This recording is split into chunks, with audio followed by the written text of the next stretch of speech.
எக்கணமும் மறுசிறந்த திராவிடத்தின் திருநாடும் தக்க சிறு பிரிந்துணரும் தரித்தனரும் திலகமுமே அத்திலக வாசனை போல் அனைத்துலகும் இன்பமுற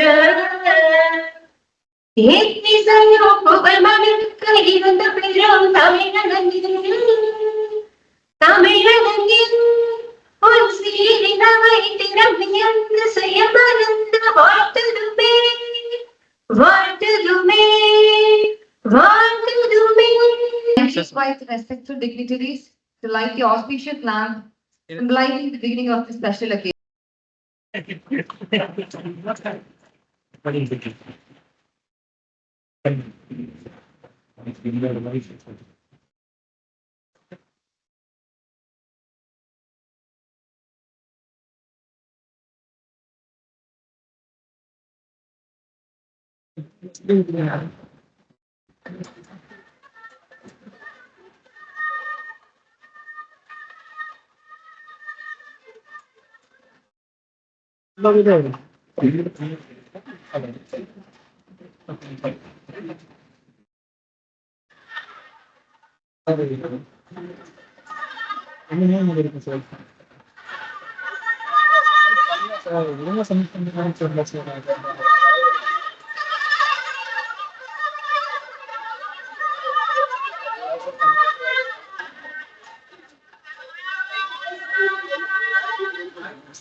The Dean School of Postgraduate Studies, Dr. D. Suresh Kumar, will officially welcome the gathering.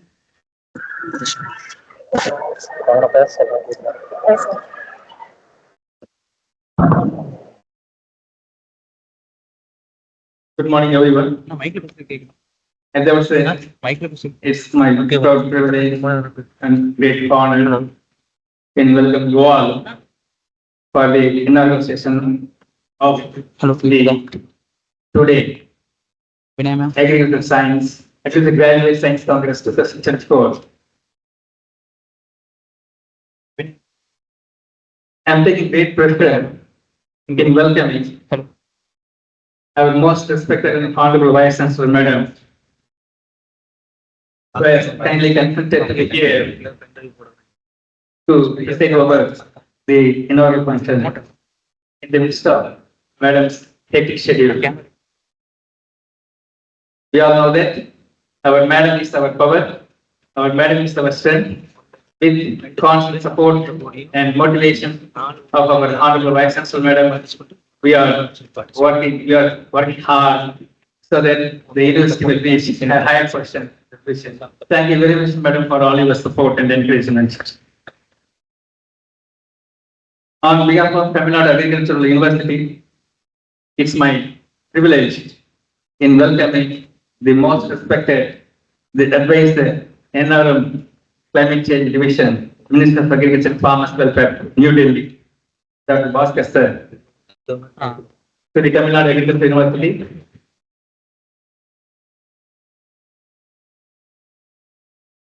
I'm taking great pleasure in welcoming all the university officers, heads of the department, faculty members, and distinguished student participants of this today National Level Agriculture Graduate Science Congress.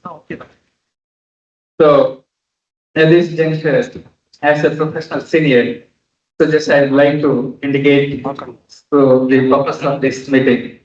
Though Dr. Sendili is going to officially present.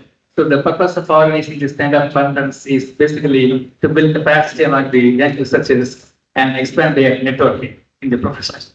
Okay, so in this context, so this today conference is a very, very important one.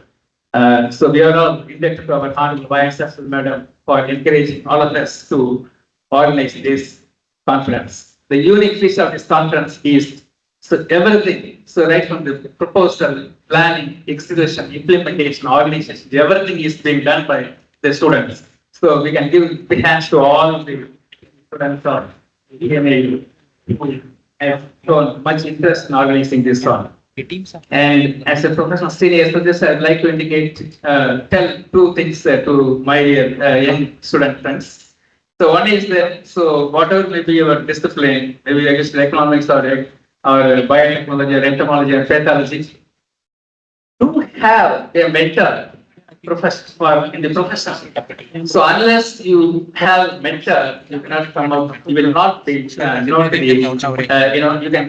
come up professionally. So my advice, or it's not advice, it's my request and suggestion is to have a mentor in your profession. That is one thing.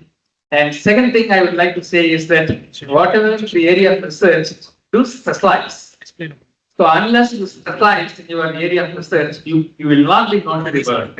Okay. So we have a great role model. Our Honorable Vice Chancellor Madam is very popular in global climate research. Okay. So so I'm very happy to say that with the permission of our Honorable Vice Chancellor Madam, a 6-letter word is very popular in climate science in global research circle. Can anyone of you guess? It's with the permission of our Vice Chancellor Madam, I'm telling, it's GEETHA. So though our Vice Chancellor Madam name is full Geeta Lakshmi, but the Geeta is very popular in the global research circle, particularly in climate science. Okay, so we are all proud that we have a great role model here, and all of us, I would like to request all the students, including young faculty, including me, we have to follow the style of research from our Honorable Vice Chancellor. So with these few words, I once again welcome you all for this inaugural session and hope the today's session would be largely benefit all the young researchers. Thank you so much. Thank you, sir. We take immense pride in hosting the 9th Agricultural Graduate Students Conference on commercializing Agro technology to invest, innovate, and incubate, as it provides emerging platform for student researchers to exchange ideas and expand their social and scientific circles. Now we have a director of Center of Plant Molecular Biology and Biotechnology, Dr. N. Sehgal, to share his words on AGSC. Good morning to all. The most respected Vice Chancellor, Tamil Nadu Agriculture University, and today's Chief Guest, Dr. Bhaskaran, and Dr. Suresh Kumar, Dean PGS, and all university officers, technical directors and deans, president heads, most importantly, the student participants and the organizer of 9th Agricultural Graduate Students Conference. This conference is very big legacy. This Agriculture Graduate Science Congress started in 2014. The 2013, this started in the first edition. From there onwards, we are reaching the 9th version of Agricultural Graduate Student Conference, that is in 2024. Every time this conference growing wider and wider and more attraction among the postgraduate students of Tamil Nadu Agriculture University. So this conference within 2 years we could not able to conduct because of COVID, but other conferences went on well. And this is mainly the conference which look on different dimensions every year. 1 year we have commercialization of technology, and 1 year we go for only the display of innovation among students.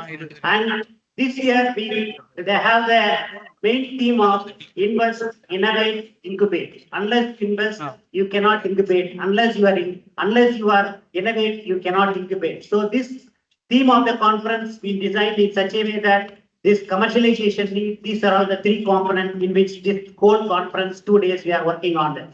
First day, this conference we have invited speakers, and we divided in the 6 sessions already in the backdrop. You can see every section we have invited speakers from the all over India, and also the second day we have put on poster session, which we have very huge number of attractions this year. Last year, 8th version, we have 550 abstracts, but this year we have 725 abstracts, which are going to be displayed as posters and also the oral presentations. So the total number of participation this year will be, registered participation is around 1,254 participants being registered. So this year we have not only Tamil Nadu Agriculture University, we have all over India participants from different agriculture universities are here to participate. So during the deliberations, the next 2 days, we have very good presentations. We have different sessions we arranged on that. The students think that this conference we have good food, good environment, and also the good kind of ideas which they are looking for that. But we look for the researcher, we look for networking, advices from different corners, and also inspiration, and also the cross learning across discipline. So these have different 6 themes are there, but there is a chance for the students to cross learning across all the disciplines. So this will help you the clarity of ideas for the students, and also the preliminary talks will give the newer dimension in each area of research, and also the posters will give you the upcoming research and the years to come. This will definitely motivate our postgraduate students go for a higher studies, if a master's, or the people want to innovate and go for the newer commercialization angle is available, and you can incubate in there. Some of the incubation centers with agribusiness is there. So these are the things which we are going to look on that two different areas. So the thing is, every time when you look on every technology, either a next generation technology and crop improvement, or soil and crop dynamics, or crop production in the multi environment, bioengineering, or in case of new horizons of horticulture, forestry, or socio-economic dimension, this conference goes around all the 6 themes, and all of them going to cross learning in each area, and definitely these oral and postal presentations will be screened by the experts from different departments. Madam, this conference, every department taken a huge pain to screen the abstract, and all the abstracts will thoroughly screened, and when we selected abstracts being put in for 15 to 20 presentation oral in every sessions. So we thank all the head of the department and directors for taking pain on screening the abstract and bringing them poster or oral presentations. And also the sessions which have been arranged, and the students can get only 10 minutes presentation in the oral session, but the people selected for the posters, they have wide time to discuss with individually, and not only their classmates and also the experts and the evaluator. So this is a whole next morning session will help them to learn to display their posters, explain their activity, and make them connect to the Indian or different audience, and definitely it makes the confidence on them to move forward in their research career. Not only that, the oral presentations also different kind of dimension. So this conference will definitely next 2 days have various dimensions in their presentation skills, and also their analytical skill and display skill. Definitely make them to be better researcher or better entrepreneurs in the future years to come. So thank you for giving me the opportunity, madam, to join with Dr. Suresh Kumar, Dean PTS, to make this events in a greater one. Thank you for giving me the opportunity. Thank you, sir. It is an absolute honor to have Dr. S. Bhaskar, Advisor, National Resource Management, Climate Change, Ministry of Agriculture and Farmers Welfare, amidst us today. Dr. S. Bhaskar has secured University Gold Medal in his Master's and started his career as scientist in Indian Council of Agricultural Research. His illustrious career is adorned with numerous accolades that bear testimony to his groundbreaking contribution to agriculture. May we now kindly request sir to deliver the inaugural address. Good morning, everybody. Sitting on the dais, the Honorable Vice Chancellor, and my good friend, Dr. V. Geeta Lakshmi, Vice Chancellor of this prestigious Tamil Nadu Agricultural Institute. I think it has made a lot of strides in its own way. I'll come to that later on. And apart from Geeta Lakshmi, and there are so many deans are sitting here. Some of them are personally known to me. Dr. Suresh Kumar, I think Senthil Natation has spoken to them many times. Okay, other than something study. Tamil Vendan, Venkatesh Pandichammy, Bal Brahmani, Ellen Vedamani, Raviraj, Margatam, Dr. Mahendran, Dr. Rajan, Dr. Shetharashan. So it's a really lengthy list. I don't know how many of them are here. Still, I will read out, otherwise this should not be bad. A. Balasubramanian, A.S. Kanchana, Rajkumar, and Prakriti. Madam, thank you very much.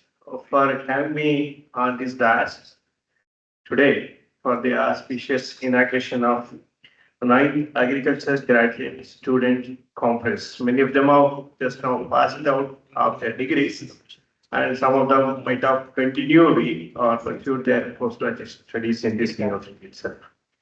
To my mind, Tamil Nadu Agriculture University is, I can tell you, the arts, it is known for hard work among the students as well as staff. Those staff come out of this university, they have made a lot of popularity across the globe. Just now, Dr. Suresh was mentioning about Dr. Geeta Lakshmi, how much he has made her name in the name of climate science. In fact, to tell you, I have known her for 2 decades and she was my trainer in one of the training programs. That's the one good thing. I have learned some of the crop metrology because although we are from agronomy field, we were not much exposed to the crop. She is also from agronomy. She specialized in the agro metrology and other aspects. Just now, Dr. Suresh was mentioning, whatever with your subject, you have to pick up the skills of other subjects also. Don't have your own the barriers. You're agronomist, I'm crop breeder, I'm biotechnologist, you're engineer. So it's not that. See, in agriculture, on the field, every science, every subject, every this thing is very much required to address the problems of that particularly today's problems.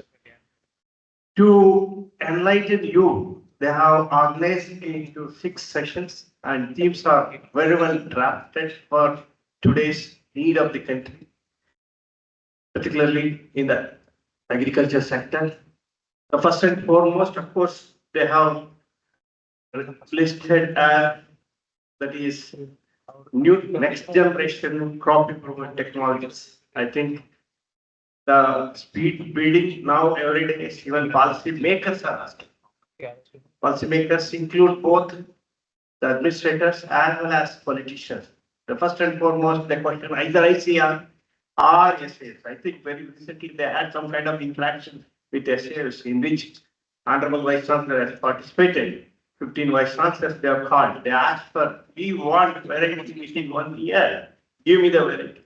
But today's morning, in one of the interaction sessions, Madam was mentioning it takes 2.5 years. But our politicians are the policymakers, bureaucrats, particularly they can't wait for 2.5 years. It is very long period for them. Because once in 5 years, governments get changed. So within 1 year, they have to get something and they have to show it to the whatever general public, their own constituency people that we have brought out these many varieties. These are going to be replaced the old varieties. Why we have to go for the varieties now and then? Those things. There is a great thing. They have listed soil crop dynamics. So earlier, we used to have only soil, water, and our crop diversity as the resource of natural resource. Now, all of them are beaten by a climate change, a phenomenon called climate change. I think you might have learned already in your BSc studies, or you are going to have in-depth knowledge in your postgraduate studies too. So, how to address the soil crop dynamics? Every day, the climate is. I don't say that climate change is a long-term one, but weather variability is taking place. We are experiencing it. You can see what has happened in Wayanad, and it may happen in other Western Ghats. One day, Western Ghats may disappear. That's kind of prediction is going on. You see either. That's why you people have to get exposed to the expert reports, whether Madhu Bigdal, Madhu Gatkin, what he has written, or Katsuri Lankan, what he has written, what are the recommendations. Whether those recommendations, these reports have come in 2011. How many of you have accessed this? So what are the recommendations? So one should be careful in the era of climate change, and it might have happened it might have taken nature to happen at thousands years earlier. In the previous 1,000 years, it might have taken 100 years. In this century, it may take 10 years or so. The frequency of occurring extreme events, either flood or drought or cyclone, it's increasing. The Arabian Sea itself, there used to be no cyclones. Now, every year we are recording at least 3 to 4 cyclones. And Gujarat, Rajasthan, what will happen to our desert? Desert may become Western Ghats. We don't know. This is a kind of prediction that has been done by some of the world known the meteorologists, the climate science people. So many of you are worried about the COP28. Why COP28? COP meetings. I think Madam might have attended many of such meetings. What kind of discussion is going on there? So these things will send you some kind of futuristic things that are going to happen on this earth. So how you can get prepared yourself, knowledge-wise, innovation-wise. And once you have knowledge, you can innovate. Once you can innovate, you can invest. Of course, capital, invest, innovate, and incubate. I think, in my opinion, for student level, it should be innovation. Innovation should come to your mind first. And if there are so many things available, you might have heard about GEF, Global Environment Facility. You might have heard about GCF. All those things are there to address the climate change or whatever we are talking about soil crop dynamics. Today, we want the measurement of soil moisture, diurnal changes of soil moisture using some kind of satellites, either Sentinel or some other satellite, which by hyperspectral, they're sending hyperspectral imaging, they want to get it, mainly to address the water problems. Because the moment climate change is going to be there, the first and foremost thing is water shortages will be there or water excesses will be there. And efficiency of water application in agriculture, because India is using more than 85% of water for agriculture purpose compared to the world average of 70%. If you see, look at the data. Why data science is picking up? You have to talk everywhere with data. So don't only there you can analyze the problems and whether they are realistic or not. And you can also draw some kind of conclusions based on the reality of the problems. So what kind of solutions you can come up for such kind of challenges. And there is solutions, of course. They say listed as solutions as well as challenges. Wherever challenge is there, there is a solution you can find out. But the moment you can find out some kind of solution, the solution itself might create some kind of challenges. Because of other factors, extraneous factors, also there may be some other challenges are going to be done. So you should be, and you should be in position to anticipate this. What kind of challenges you are going to, while finding out the solution, you should not create some. What I want to say to the young scientists, and today's commissioner was telling that the demographic dividend, youth force, human soul, you are as well as youth force as well as human resource should be applied in each and every sector so that not only Tamil Nadu, each and every state of the country should aim for 1 trillion economy for today's function. So today's conditions. Then coming to of course, other crop production fields. Again, crop production fields, you should know what is the dynamics of the pest and diseases which is going to happen. Of course, there are specialists are there. They are going to talk about all these things, and then they are going to tell you what are the solutions for all those things. So you should always try to see some kind of publications which are appearing on pest survey. What is the kind of pest surveillance? What's the kind of pest dynamics which is going to be taking place due to climate change and other aspects? Then bioengineering. Of course, now a lot of national programs have also been rolled out to address the bioengineering issues. You should capture those things. One is the waste to wealth. A lot of investment is going on into that of difference. And we should also read the papers which is appearing on circular economy. So Indians are good in applying these principles way back in its civilization itself. We have never wasted any of each and every pin also. The best example I give wherever I go to the circular economy, the toothbrush we never throw it to dustbin. We keep it for cleaning our foods. That is a kind of circular and that kind of use, reuse, and then if it is not in position to use, further use, then only it should go for the recycle. So this is kind of things are coming up. The circular economy is coming up. In bioenergy, as I speak, bioenergy, innovations. How many of you heard about CBGs? Compressed biogas units. Now, to address the crop residue management in inorganic plants, this so many units have come up, madam. I think you can expose to them. Even so, you can introduce in the Tamil Nadu itself. Tamil Nadu is also a rice growing area, but the difference between the rice cultivation in south and rice cultivation north is that we use the straw. We apply the circular economy principles here for straw in a way to feed it to the cattle, but there is no such kind of disposal mechanism in the North India. They burn it, and it is going to create some more environmental problems like pollution and other aspects. For that, they have come out with a solution called as CBGs, compressed biogas units. And now, they find out the solution for the disposal of the rice straw. But there is another challenge which has cropped up. What is that challenge? They don't know how to use the liquid organic manure. So we need a lot of research, innovation for there again to find out solutions. Again, state agricultural peace, ICR are coming up to provide solution for such things. When you find out something, you will get some other challenge also. So we should keep this in mind while finding out these solutions for a challenge.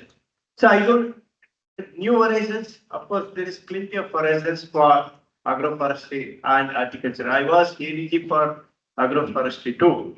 And during that period, I visited your Metropolitan Research Center, which is one of the best centers in the country. In most of the workshops, highlighted that, not only highlighted that, I wanted to replicate that kind of consortia in at least 8 places of the country. But somehow I could not succeed. And let's hope that it may happen in the next years to come.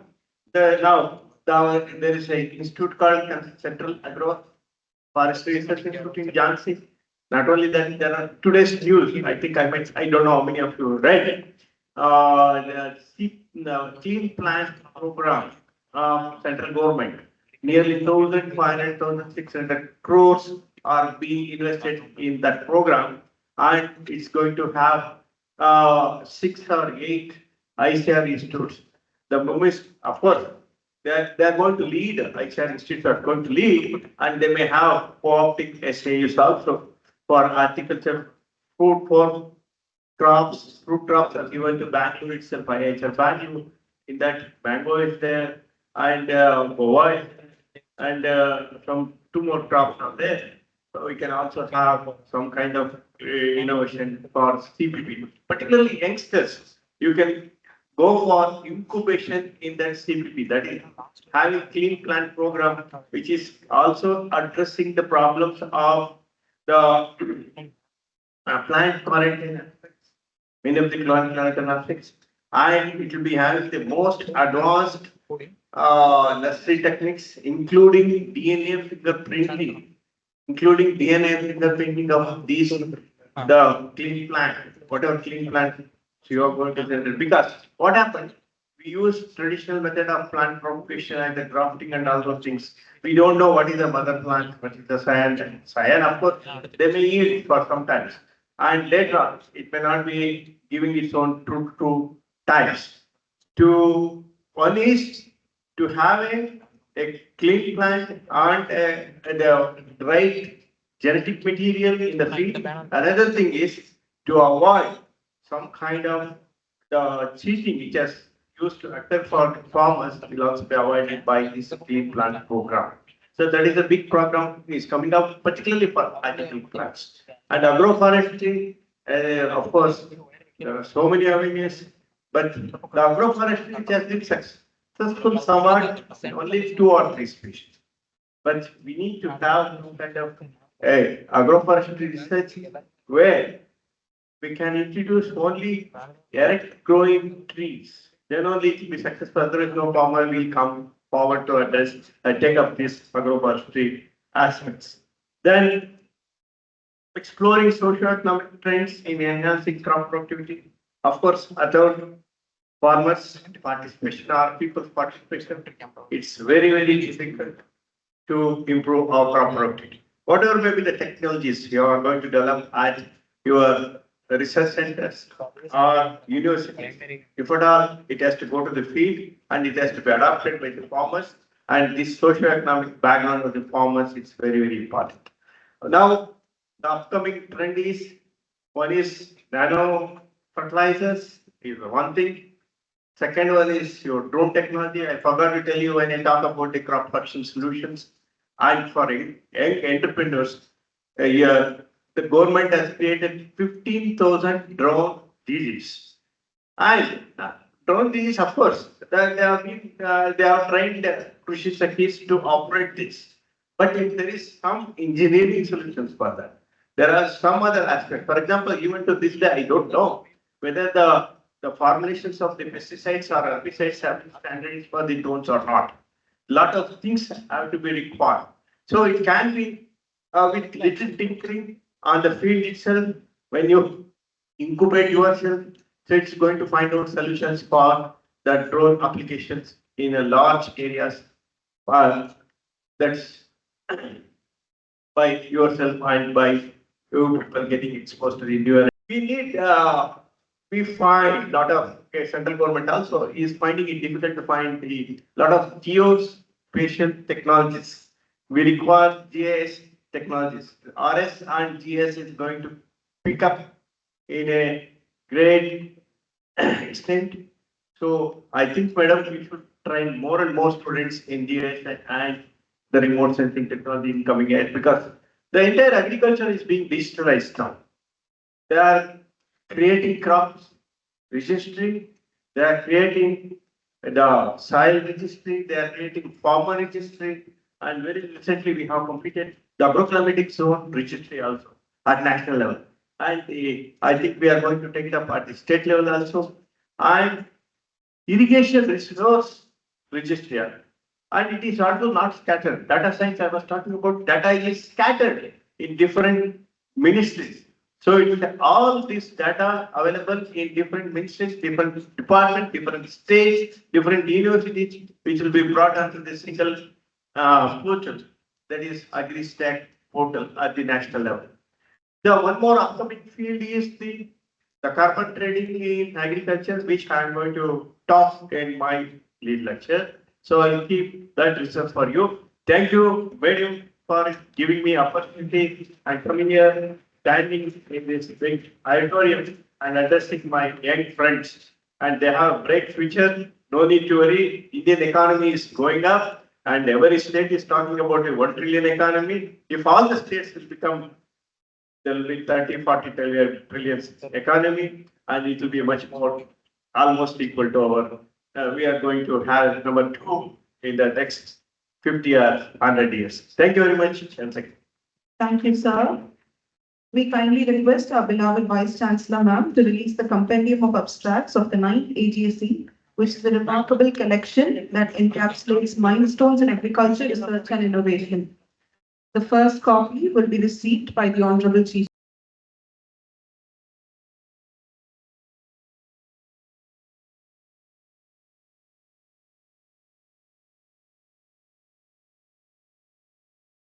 Thank you, ma'am. It is our great honor to welcome the Honorable Vice Chancellor, known for her remarkable distinction and global recognition for her pioneering research and contribution to the world of agricultural science. May we now request ma'am to deliver the presidential address.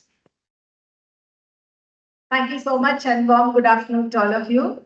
It's my great pleasure to have Bhaskaran sir for this 9th Agricultural Graduate Student Conference, which is entitled as Commercializing Agro Technology, Invest, Innovate and Incubate. Thank you very much, sir, for accepting our invitation and being part of this inaugural session. In fact, we have been disturbing sir too many times. We have fixed our conference in a different date, and now we are organizing it on another day, but he was very flexible and he made it possible to be as a chief guest in this August function. Thank you very much, sir. Sir is really a wonderful scientist. He's graduated from US Bangalore and he served there for 15 years. He is such a wonderful student. He was a wonderful student. He passed it in 4 out of 4 distinction. Can you believe? He is such a eminent personality.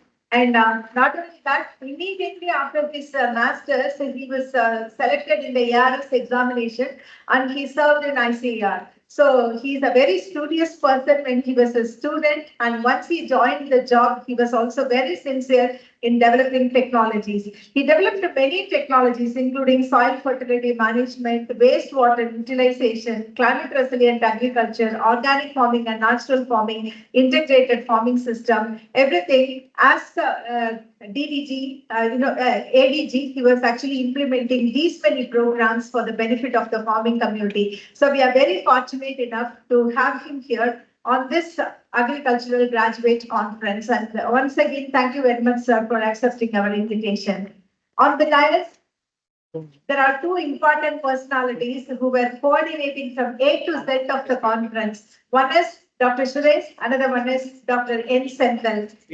Both of them toiled together to make this conference a great success. They are the guiding force behind for the students who have been organizing this conference. I'm very happy. Students are the backbone for organizing this particular conference. I'm pretty sure that my students are really good in their leadership qualities, so they can very well organize such kind of conferences. I'm seeing for the past many years the strength of the students in organizing such events with their great leadership quality. So my compliments to each and every one of you. All the directors and deans sitting on the dais, both from the main campus as well as from the outside campus, from Madurai, from Perikulam, from Mettupalayam, the deans have come. The directors are occupying the dais and the student representative. I'm really seeing the integrity and inclusiveness of this particular conference in everywhere.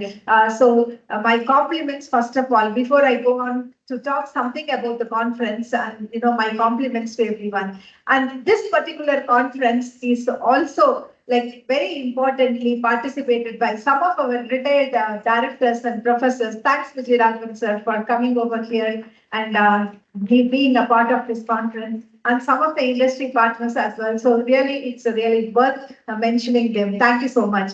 And this particular title, I don't know whoever has chosen, it's very art. Commercializing agro technology. Gone are those days, agriculture was seen at the second level than the industry. Industry is always, it has something edge over, but agriculture is becoming now more and more important. Okay, with 1.4 billion plus population, we are in a position of making self-sufficiency in food grain production. And we were very proud because we have been giving food for many countries, at least 8-9 countries during the time of COVID, those who have been not able to cope up with the crisis of COVID situation. And not only that, we have been innovating so many things, including our vaccine program. So India is always becoming a pride. Now we are the 5th largest economy and we are going to become the 3rd largest economy. And as our ministers, prime minister, chief ministers of all the states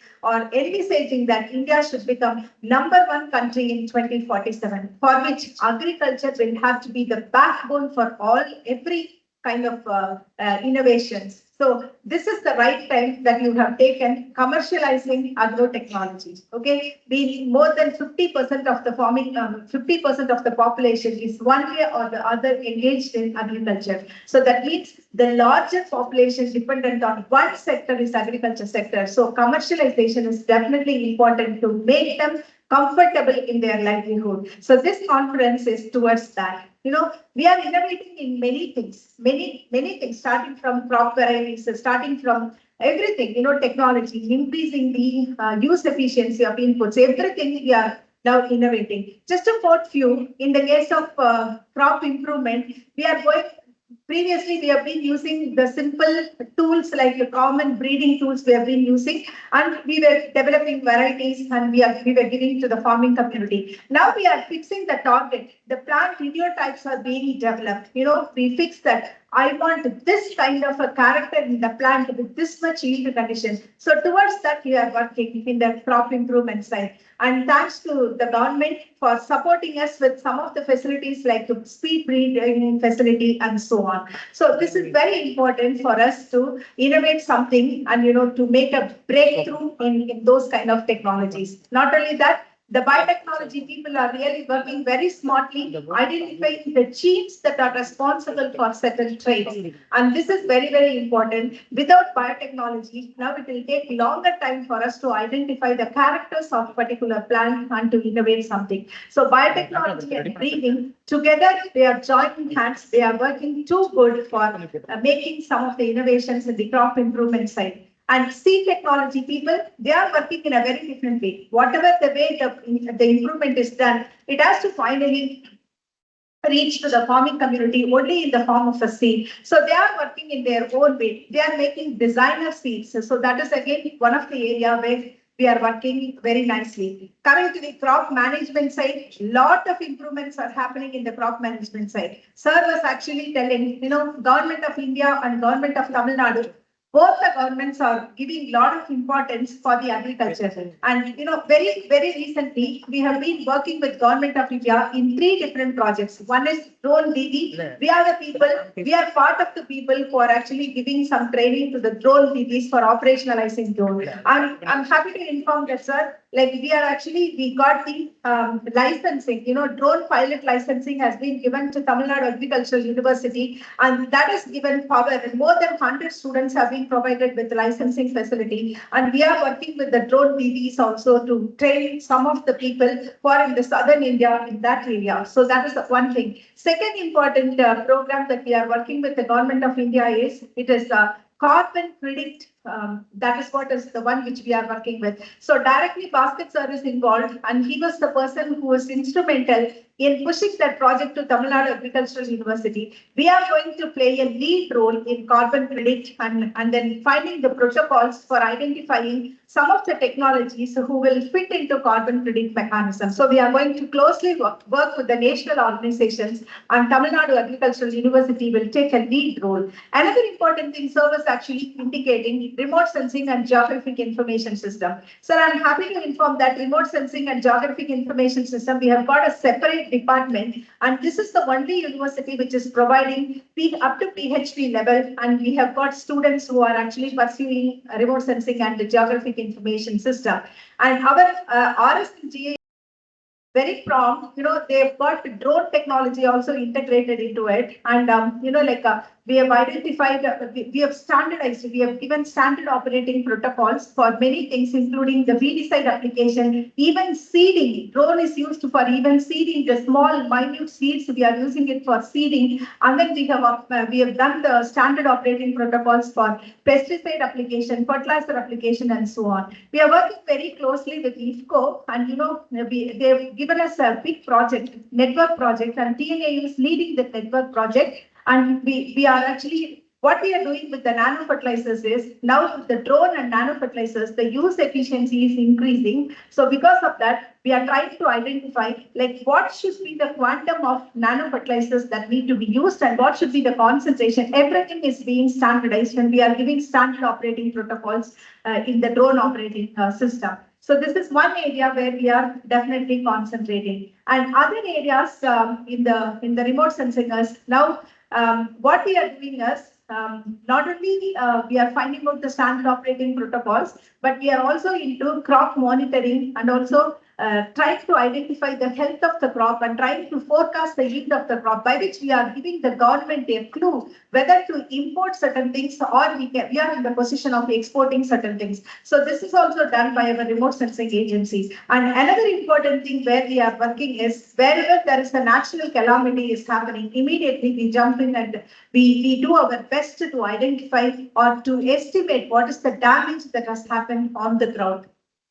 When you start to notice that in Wayanad region, so much, at least one big village has gone in, and like half of Sural Malay hill that has also gone into the floods and landslide. It's very heartening and very sad to learn that. So those kind of extreme weather events are expected more and more in the days to come. Not only because of the changing climatic conditions, but also because of the man-made conditions as well, man-made kind of activities as well. So we need to be very careful. I was little kind of afraid. Yesterday, Valpara region was receiving so much of rainfall, and really I was looking at the weather patterns, like whether we are going to have that kind of situation which happened in Wayanad. We cannot be just like that. We cannot listen to anything. We need to be prepared for so many things. Disaster management is one area where we need to work on that, and we need to make our people aware of what is happening around the globe and how prepared we have to be to safeguard their own life and also their property. So these are the things we are definitely working on. And in the case of fertilizer,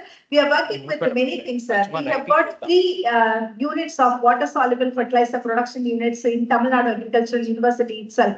In the case of water soluble fertilizers, through drip fertigation, we are giving the fertilizers. It is not that one basal and 3 top dressing. Every alternate day, like in the human beings, when you feel hungry, you can eat something. So the same way, whenever the plant is needing something, we can feed to the plant. So that is the way we are taking it, and we are working it with the scientists are working on how to economize the fertilizer through water soluble fertilizers, and also when to give and how much to give. Because in the initial stage, it might require very small quantum. In the grand growth stage, it might require more. So we are actually optimizing the fertilizer application curve so that we can improve the use efficiency to 90 to 95% and reduce the pollution level in the board. And another important area where we want to work is plant protection. There are so many people working on the GM crops in countries like in US, in many countries, many developed countries, they are consuming GM crops. But in India, it is not yet so. GM crops, because the very concept is we never know what would happen in the long term if we consume GM crops. There is no research available because the GM crop introduction has happened within 2 to 3 decades of time. So long period, what would happen because of the continuous consumption of GM crop? That's why our government is little skeptical and they are not permitting GM crops into India. But when I was just having some dialogues with the scientists outside, they were saying that the GM crops, when we use that, what is happening is they are introducing a protein. This is mainly, to control the pest and diseases, mainly to the control of pest they are using it. So the protein is active only in a particular part of the growth of the crop, and after that it will not be active. So when the produce is getting harvested, it is not the traces, even the traces are not going to be there. It is better than when you apply chemicals, the traces are more in form of chemical, which is harmful to the human being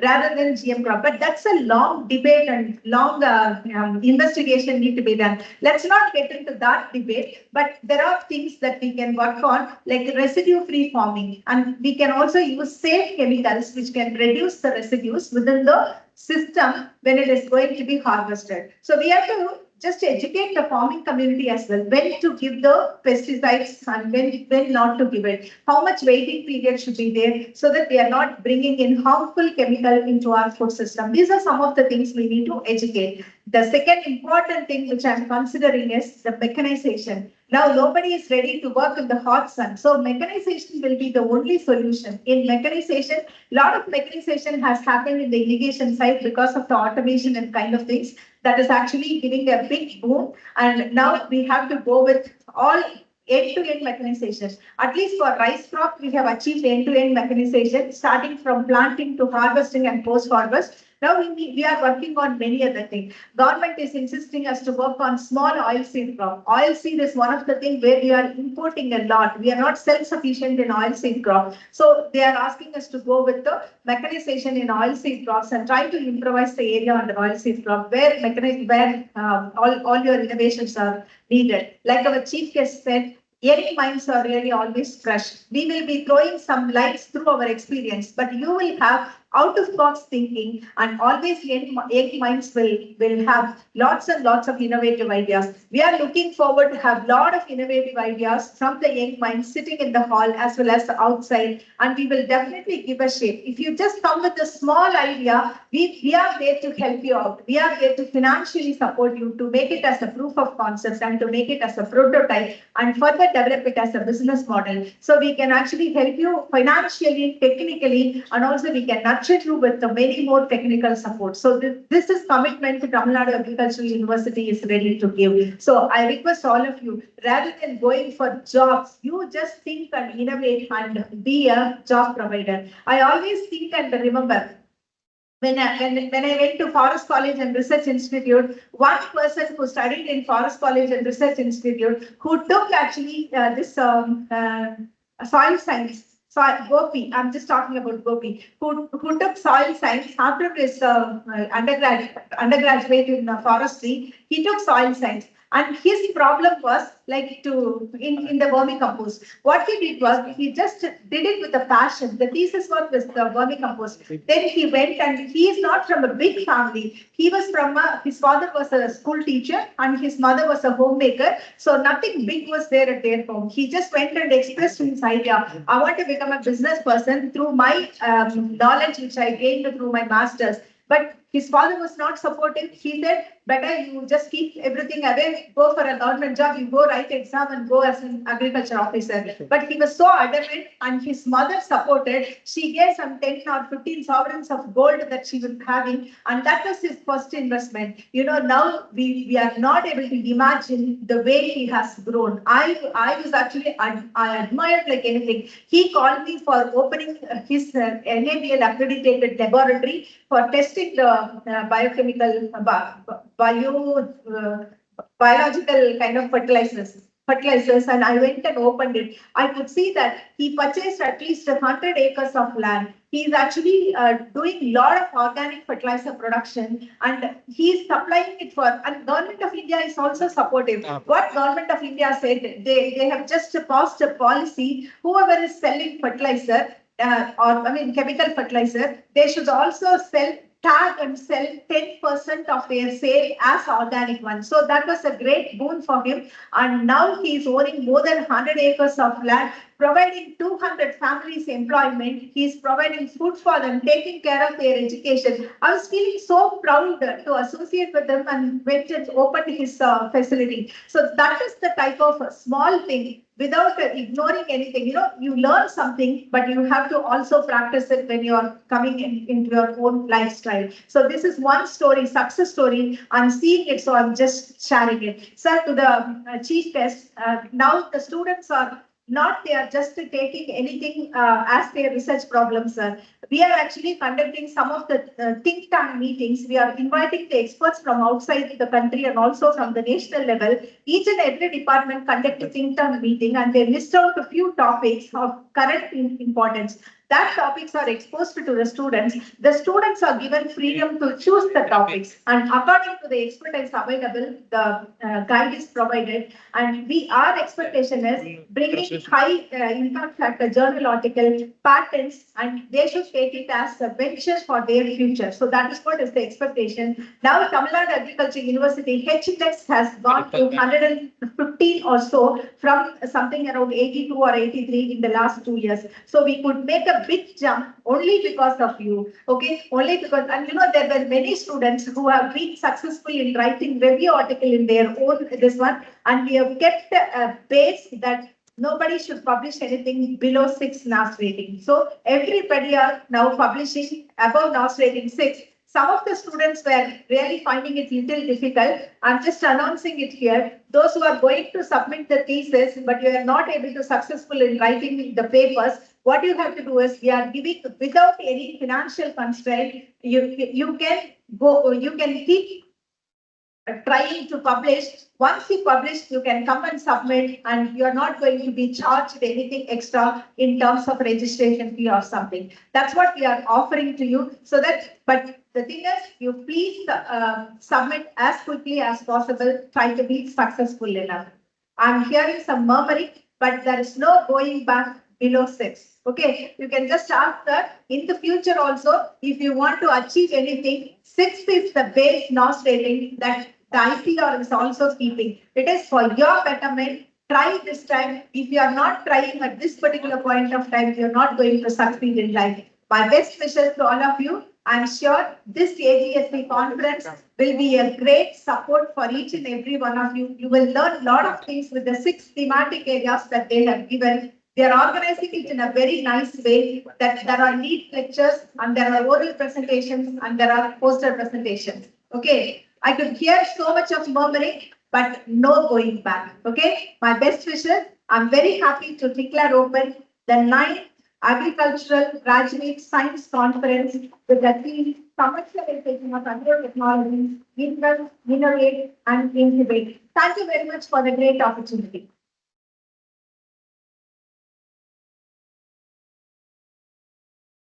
Thank you, ma'am. It is our deepest privilege to honor our beloved delegates with a memento. The Dean School of Postgraduate Studies will present a memento to our esteemed Vice Chancellor. The Honorable Vice Chancellor will present a memento to the distinguished chief guest.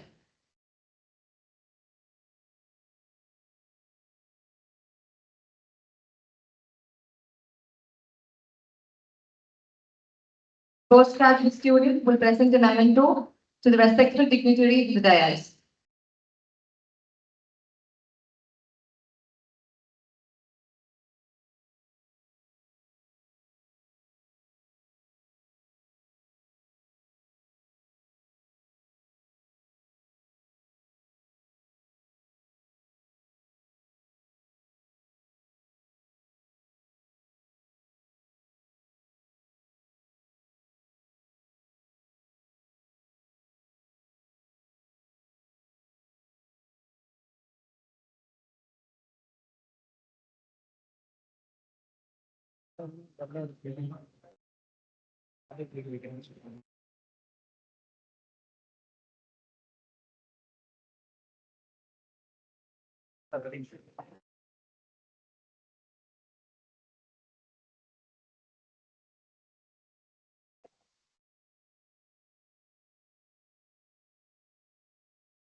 Thank you.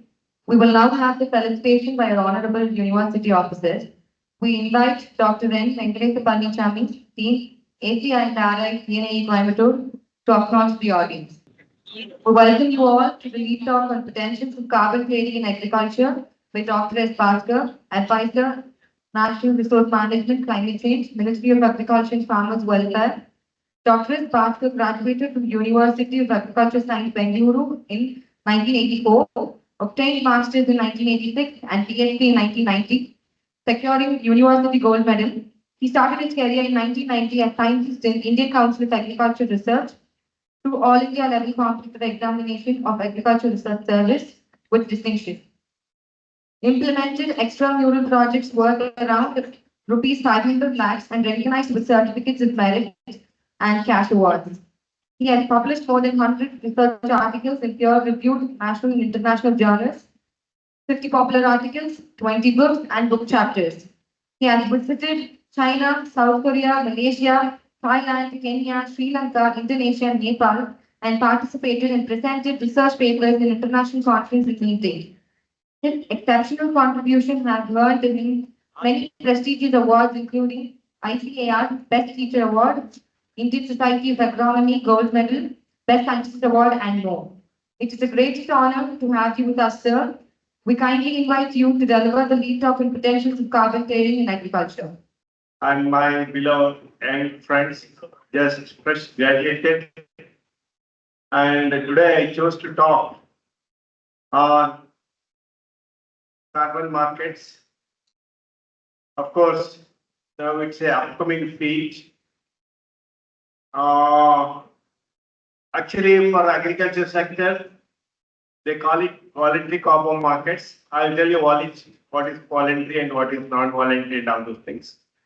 And how much is the potential for Indian agriculture sector per se. And that's the kind of things we need to know.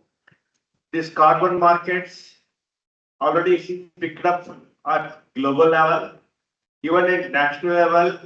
It's already working in different sectors, mainly power sector, coal sector, transport sector, where emissions are much more than the agriculture sector. Why it is voluntary for agriculture sector? Because Indian government has not signed or this government has not committed to nationally determined commitments or considerations at the COP meetings. That's why it's called as voluntary carbon markets. So coming to the background of voluntary carbon markets in India, at present, agriculture sector is accounting for 14.37% of India's greenhouse gas emissions. Every once in 2 years, we have to submit biennial updated reports to National United Nations Framework on Climate Change. It will ask, it is a binding on all the countries to submit the biennial updated reports. Now, they have changed from the updated reports to biennial transparency reports, from BER to BGR. So India country after Paris Agreement submitted 3 such reports, and according to third report, we are emitting 14.37% greenhouse gas emissions. India is emitting 14.37% greenhouse gas emissions from agriculture sector.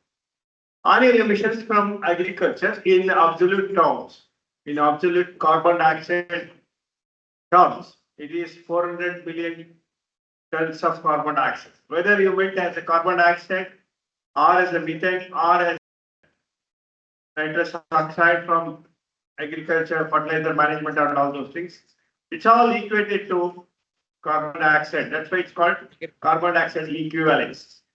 So India is having a peculiar situation. You know, we have largest cultivated area in the world itself, 140 million hectares. Even agriculture, China, in agriculture in China is cultivated on only 100 million hectares.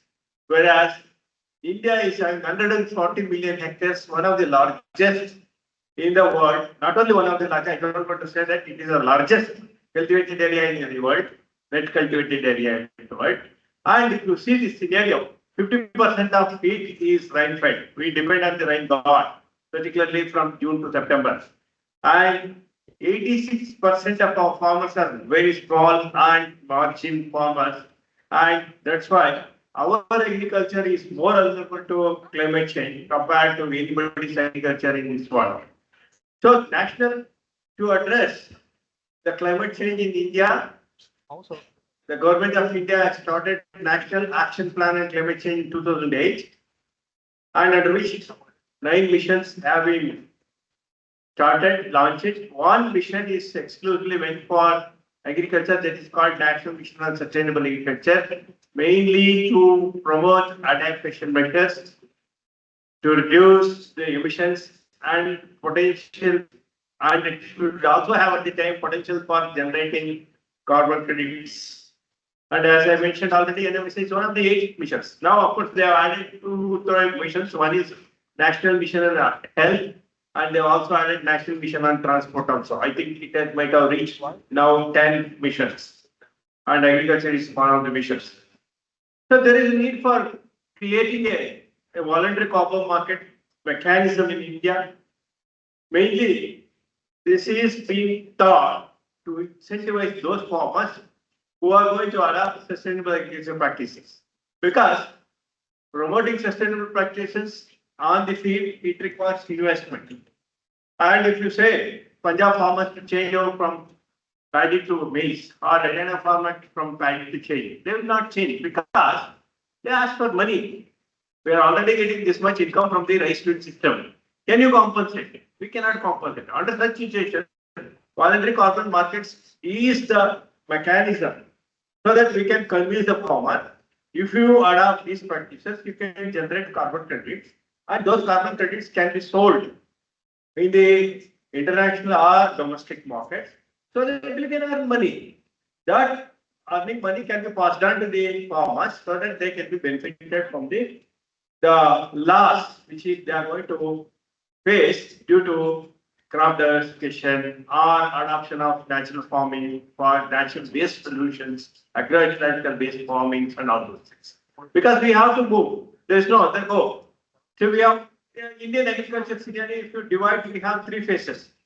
The first phase is Indian food security insecurity phase, during which one Dr. C. Subramaniam from Tamil Nadu, he has contributed a lot.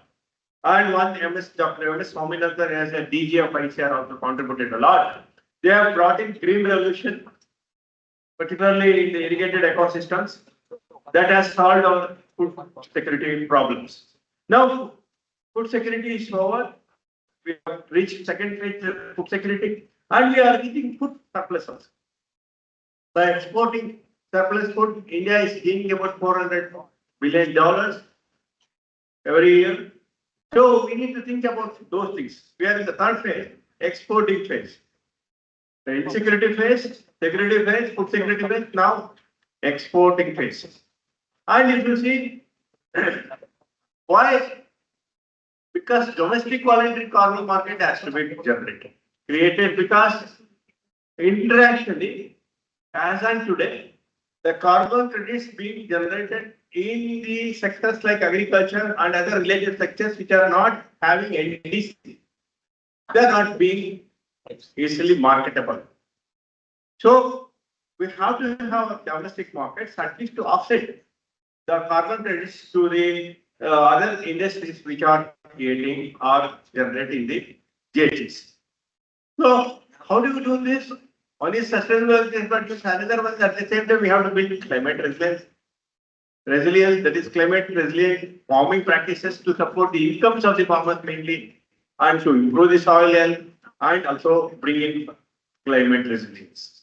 So creating awareness among farmers for generating carbon credits in agriculture sector vis-a-vis to bring behavioral changes for adopting sustainable. I told you behavioral changes.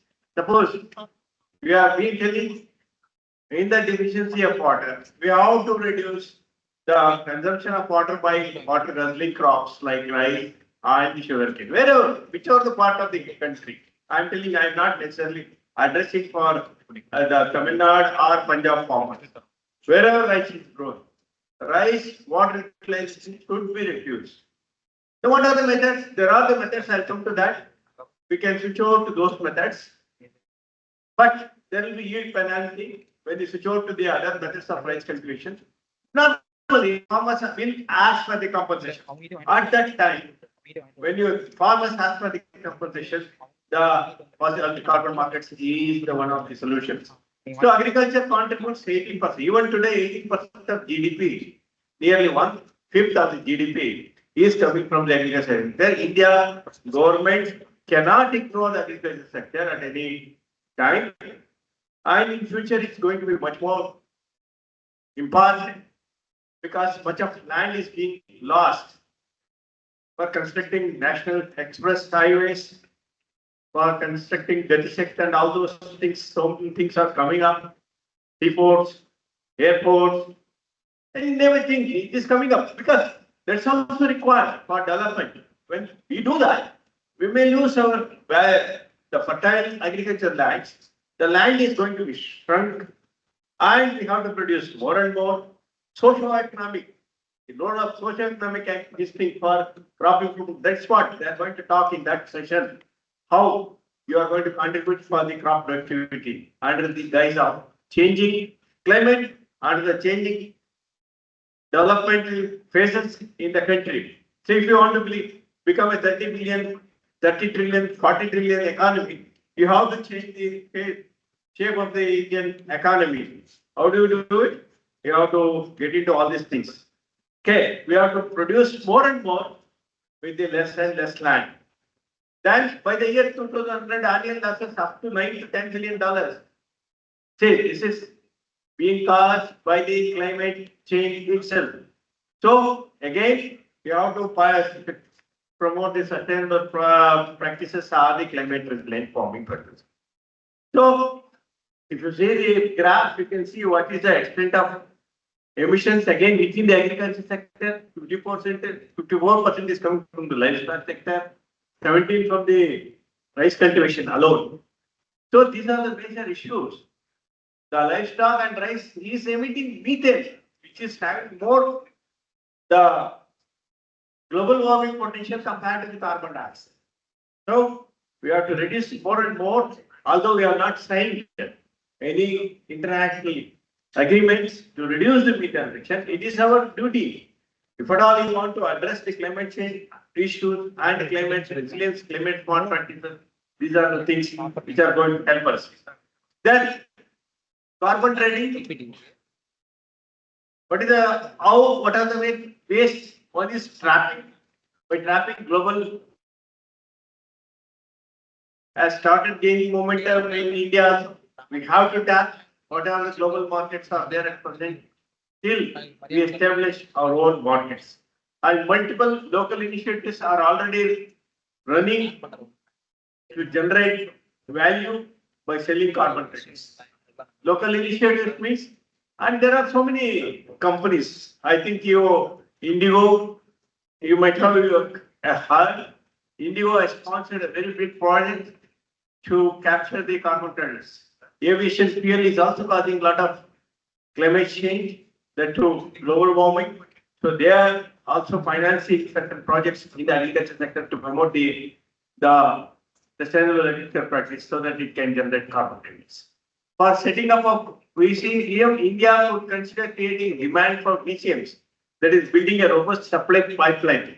We have to generate carbon credits for the markets first of all. Supply side, we have to address first and then designing a VCM to open international participation. Then before creating supply side, we have to also know something about demand side. What is the demand for carbon credits being generated or going to be generated in the agriculture sector, either in the domestic market or in the international market. So without knowing demand side, creating supply side is also, I have been telling in my international address also, while proposing a solution, you should not create a challenge. So you must say that you generate carbon credits with farmers. Tomorrow, if you don't buy it, it will be a risky aspect and very sensitive aspect. You know, Indian farmers, of course, always Indian farmers are being dealt very carefully because many of them are small and marginal farmers. They are going to face a lot of problems on the ground. So allowing international trade of carbon credits to attract premium prices and incentivize them, that is also one of the actions for Indian voluntary carbon markets or carbon trading in the agriculture. That's why many NGOs or many of the international organizations and even the financial sector, NABARD, ADB, World Bank, all of them are outreaching to the either central government or state governments to promote these things to gain the carbon credits generated by the agriculture sector. So that is being taken place. What are the sustainable regenerative practices you can think? Of course, we have listed so many other things. They are also important. Don't think that this is only the important thing. The crop improvement is also important. Bioenergy solutions are also important. Of course, horticulture agroforestry is already involved in this. The sustainable and regenerative agriculture. One of the things is agroecology based farming. Agroforestry, which you are the masters, experts, particularly Metropolitan Center has contributed a lot. You promote much more, and you also register the farmers. The consortium, Metropolitan, can note down this. whenever you are promoting agroforestry, please register those farmers on the global registry, or the national registry is going to be opened shortly. So that at the cycle of 7 years or 20, so many cycles are there. Maybe agroforestry is much more than larger periods of that. So after 4th year, 5th year, the agroforestry carbon credits, which are much more valued than any other practice, is going to be lapped up for the things. And the natural farming, organic farming, more than this, you should also think of biochar production and its application. It's also having a very high value in the international market. It fetches nearly $20 per carbon credits R party. Of course, variable. It's like a share market. You can say carbon credits also share market. It keeps on changing. Every hour, every minute also. You have seen how many of you see share market? The red marks and white marks, green marks, like that. The carbon credits also being shared, like a share market, and you should also see that, and you should plan for that. So, in the country itself, successful story itself, it's a finding from the ICR, not from the ministry itself.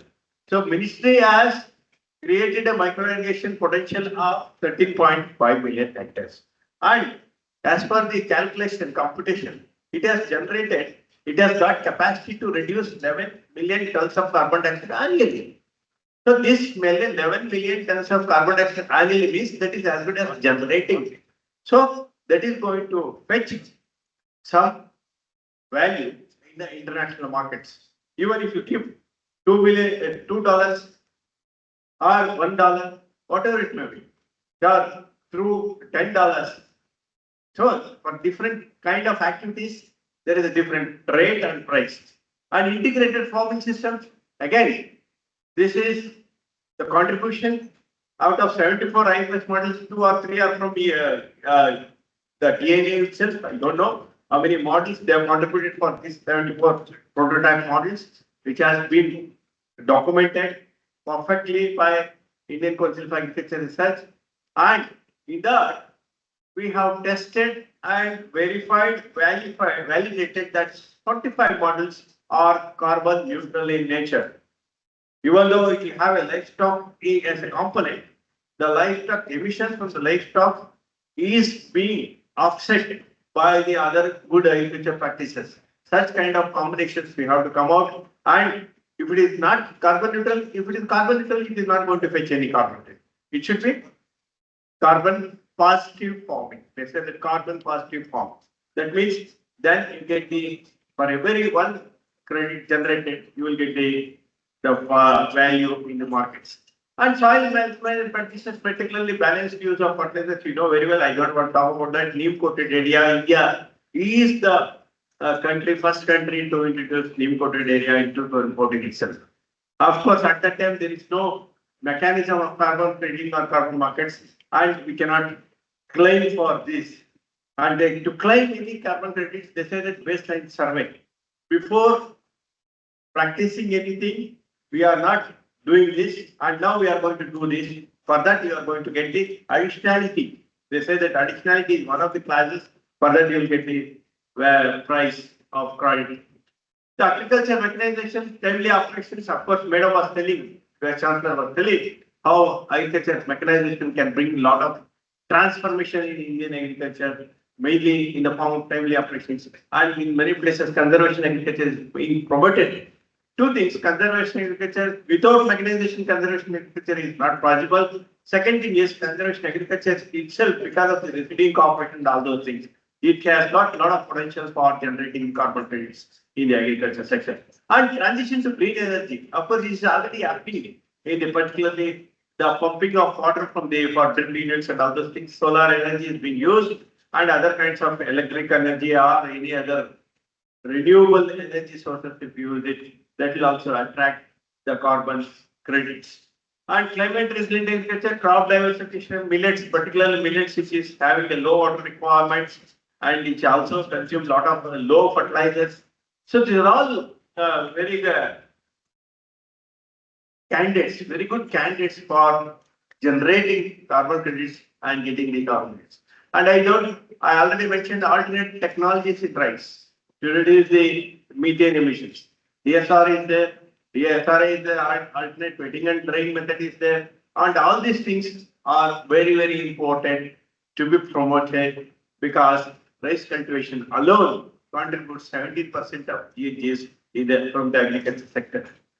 Then what is the implementation mechanism? Implementation mechanism, there are 8 steps. The first one is project planning and designing, a registration. This is you can either go for the new registries or the existing registries itself. And validation, monitoring and verification. I'll tell you each one of them. Project planning and designing, here, lot of expertise is required. Lot of expertise, that too from the agriculture field is required. You are best to plan, you are best to design the project. You can yourself become project developers. You can become project developers aggregating about 1,000 or 2,000 farmers, promoting sustainable agriculture practice, then go for registration. Then registration, of course, it is not your job. There is an agency which is going to register all your farmers in the global registries. And validation, monitoring, verification, again, here expertise is required. Youngsters, those who can be trained in the carbon trading and carbon markets, they can fit very well here. Economists, agronomists, and all those people, they have got a lot of a chance here. Not only students, even retail professionals, the field, particular field, they are going to come and serve the country or serve the farming community or the project developers themselves. And the issuance of facilities is the job of the global registry. They are going to issue CC based on the validation by the experts, based on the monitoring. Every year it has to be monitored and the verification has to be done, which has to be signed, just like giving a certification in case of organic form.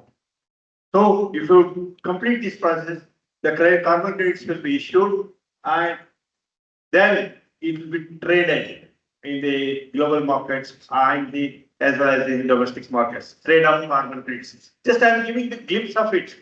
Many of we people itself, many of the seniors itself in the agriculture sector, we are able to understand a lot of things in the carbon credits. It's such a complex thing, and already private entities are in the field. We are actually lagging behind. We should go now. We should go and capture this. Otherwise, it will go out of our hand. They will not. They are not going to reveal anything to us what is happening in this. And it's like a share business. And many of us we don't know share business also. They try to come forward, gain some knowledge here, and put yourself, and you can become a very good agripreneurs in this carbon credit. Not only the agriculture sector is having the potential, agriculture graduates are also going to have the potential by becoming the agripreneurs for this. So today there are 2 standards are there, Vera and Gold standards. Vera is called B6. There is Vera carbon standards. Gold standards are called GS at the global level. And they issue the carbon credits and they are recognized by most of the buyers across the country. Sorry, D is not there. Recognized by the global buyers. And central government has notified carbon credit trading schemes. So looking at this global registries, Indian government has come forward to have its own registry that is called CCTS. Many of you may go for some competition exam, the competitive examination, right competitive, and try to know about CCTS. There may be some examination, some question on this. With Bureau of Energy Efficiency, BE, it is part of Ministry of Power. Why they are given to power? Because power sector is contributing for 70% of global greenhouse gas emissions in the country. That's why the Ministry of Power is the nodal ministry, and it's going to be created in the Ministry of Nodal Ministry, and the unit is called Bureau of Energy Efficiency. And Green Credit Program registry is also started from the Ministry of Environment.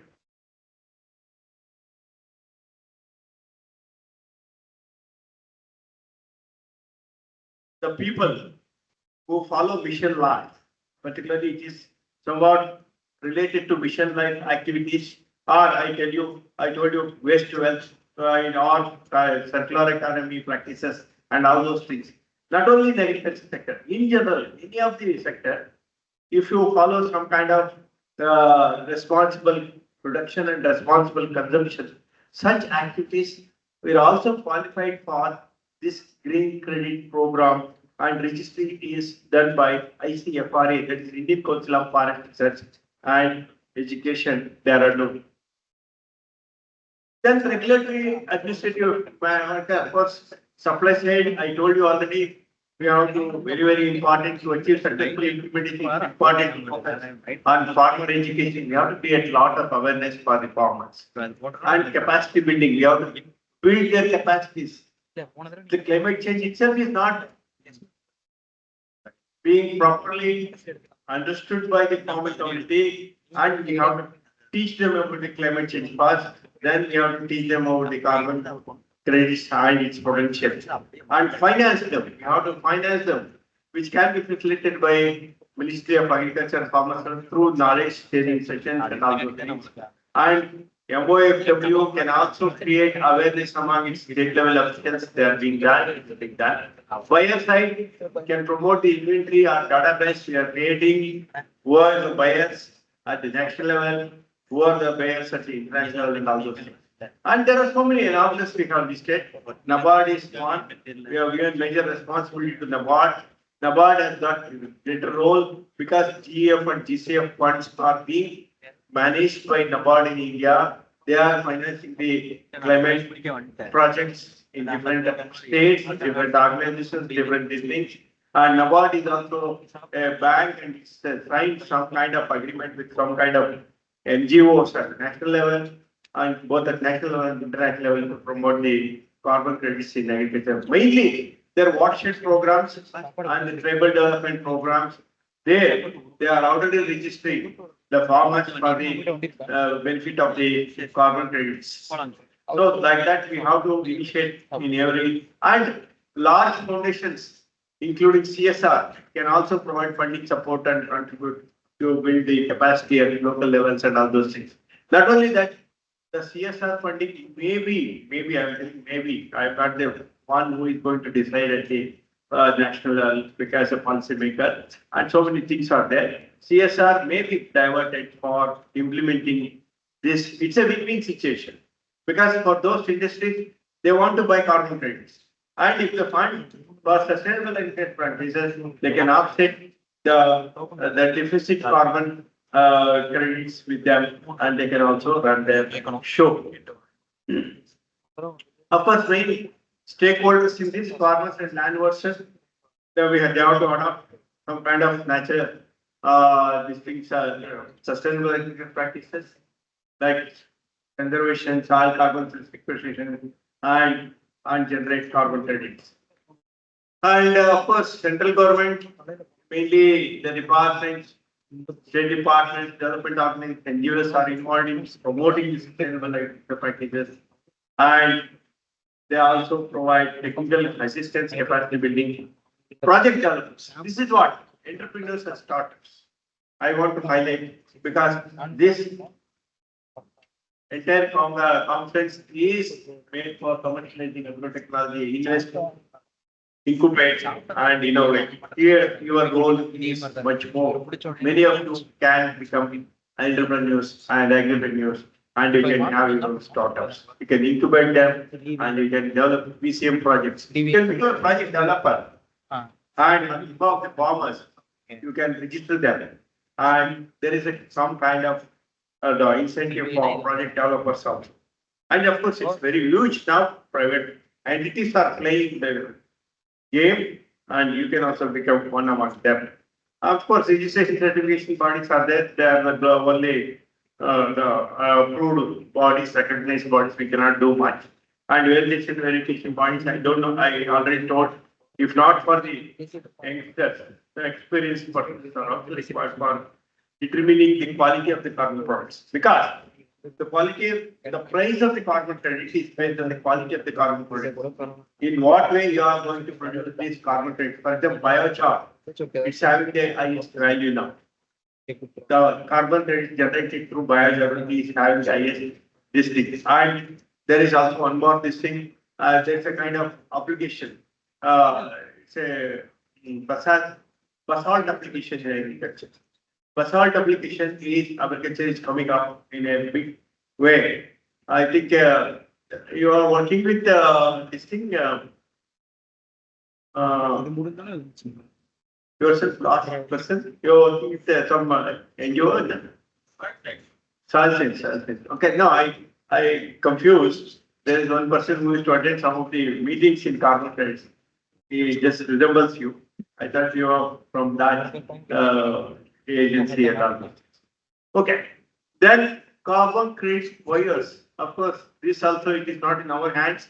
We leave it to the markets. And of course, these are all the roles again they have explained. Particularly, I wanted to highlight the role of NABARD, ADB, World Bank, and IFAD. They are financing the institutions that support VCM projects that play a major role. So, and the FTOs, TBOs are also coming, can act as a project developers. You can handhold, you young entrepreneurs handhold the FTOs and CPOs for developing the carbon projects in agriculture. And research institutions, mainly the SAS and ICR, can provide technical inputs, contribute for methodological research and capacity building initiatives. And of course, again, it has been repeated here. I don't want to talk about this. Thank you very much for giving me the opportunity.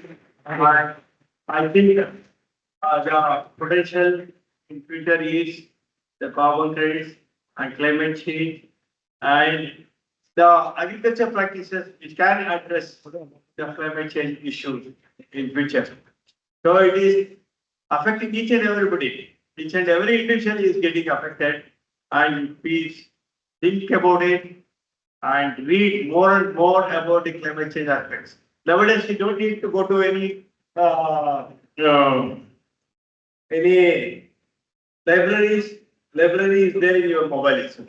Instead of watching so many unwanted things, YouTube, you will get a beautiful YouTube clips. You select only 10 minutes follow, because otherwise you will get bored and you will get distracted. You cannot concentrate. 10-minute clips are very good and it give a lot of input, data science, everything is available. But you choose good ones which are most useful for your career building. Okay, that's more important because I have been teacher for 15 years. I have taught 3,000 students in my life at undergraduate level, postgraduate level, and PhD level. They are across the country, and some of them are abroad also. Wherever I go, I meet 1 or 2%. And your own alumni, Dr. Satya Sundaran, he is a DCP in Delhi. He was my postgraduate student there. I taught him one course, and he comes and he is also having chat every now and then on my mobile. And I see such kind of people are there. So it's for building your career. You access good ones and all the best in your careers. Thank you very much once again. Thank you, sir. This was the blessing session. Once again, thank you, sir. We request Dr. D. Balasubramanian, Dean FCNRI Metupalayam, to deliver the concluding remarks. Respected dignitaries, University officers and students, friends, it was indeed a great talk by Dr. Bhaskar, the former ADG of ICAR. He has flagged off the main issue on the carbon credits. My dear boys and girls, now the sectors of forestry and agriculture is open for carbon credit. The moment CDM was not implemented in India, the voluntary carbon market has come. Now it has highlighted the major points, not only in study, but you can also ask a carbon creditor or carbon evaluator.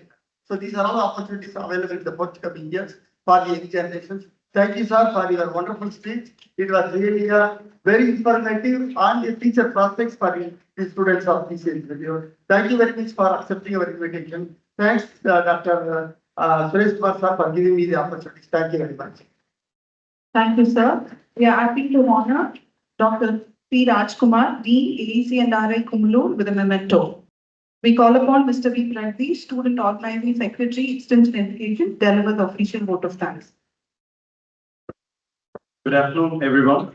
On behalf of the School of Postgraduate Studies, Tamil Nadu Agriculture University, I extend my sincere gratitude to all those who have contributed in initiating this 9th Agricultural Graduate Student Conference to this grandeur. First of all, I would like to express my deepest gratitude to our motivational drive, the synonym of women empowerment, the patron, to our Honorable Vice Chancellor, Dr. V. Geeta Lakshmi Ma'am, for leading us with unwavering dedication and immense knowledge. Ma'am has been a tireless advocate for the welfare of the students, introducing countless initiatives that garner the innate potential of students, which come to pass in the conference like this. Thank you very much, ma'am, for gracing the conference with your esteemed presence. I profoundly express my heartfelt thanks to the Chief Guest, Dr. S. Bhaskar, Advisor, Natural Resource Management, Climate Change, Ministry of Agriculture and Farmers Welfare. Your outstanding expertise and resolved commitment in the field of agriculture is an inspiration to the scientific diaspora. Thank you, sir, for taking your time and effort to enhance it with this perspective. I am privileged to acknowledge the insights and reinforcement continuously provided by our Honorable Registrar in making this conference a noteworthy one. Thank you, sir, for your constant guidance and support. With immense gratefulness, I thank our chair and conveners, Dr. D. Suresh Kumar, Dean Scholar of Postgraduate Studies, Dr. N. Sendal, Director, Center of Plant Molecular Biology and Biotechnology, for their leadership and commitment to enrich the course of learning in pursuit of academic excellence. Thank you for heading this remarkable conference with your skillful values and standards. With due respect, I sincerely thank all the distinguished university officers for their exceptional contribution and counsel in the course of the conference. I sincerely thank all the chairpersons, co-chairpersons, members, faculty rapporteurs, and evaluators for accepting the invitation and making this event possible. Last but not least, AGSC conference is a conference of the people, of the students, by the students, and for the students. The celebration is incomplete if I forget all the organizing secretaries, student rapporteurs, student committee heads, representatives, and all the students, oral and poster presenters for your active participation and keen interest in dispersion of scientific knowledge and findings. I sincerely hope that this conference will serve as an excellent platform to gather and garnish our minds to thrive for greatness and excellence in the agricultural community. Thank you all once again. Thank you. With this, we come to the end of the inaugural session. Registered participants can avail the shuttle bus facility for lunch at the Center of Excellence in Biotechnology. Registration is mandatory. The others can avail the facility only after registration. Kindly register in front of the CAST Directorate. The afternoon thematic sessions will commence by 2:30 p.m. in the respective halls for each theme. Mandatory attendance of students has to be ensured. Thank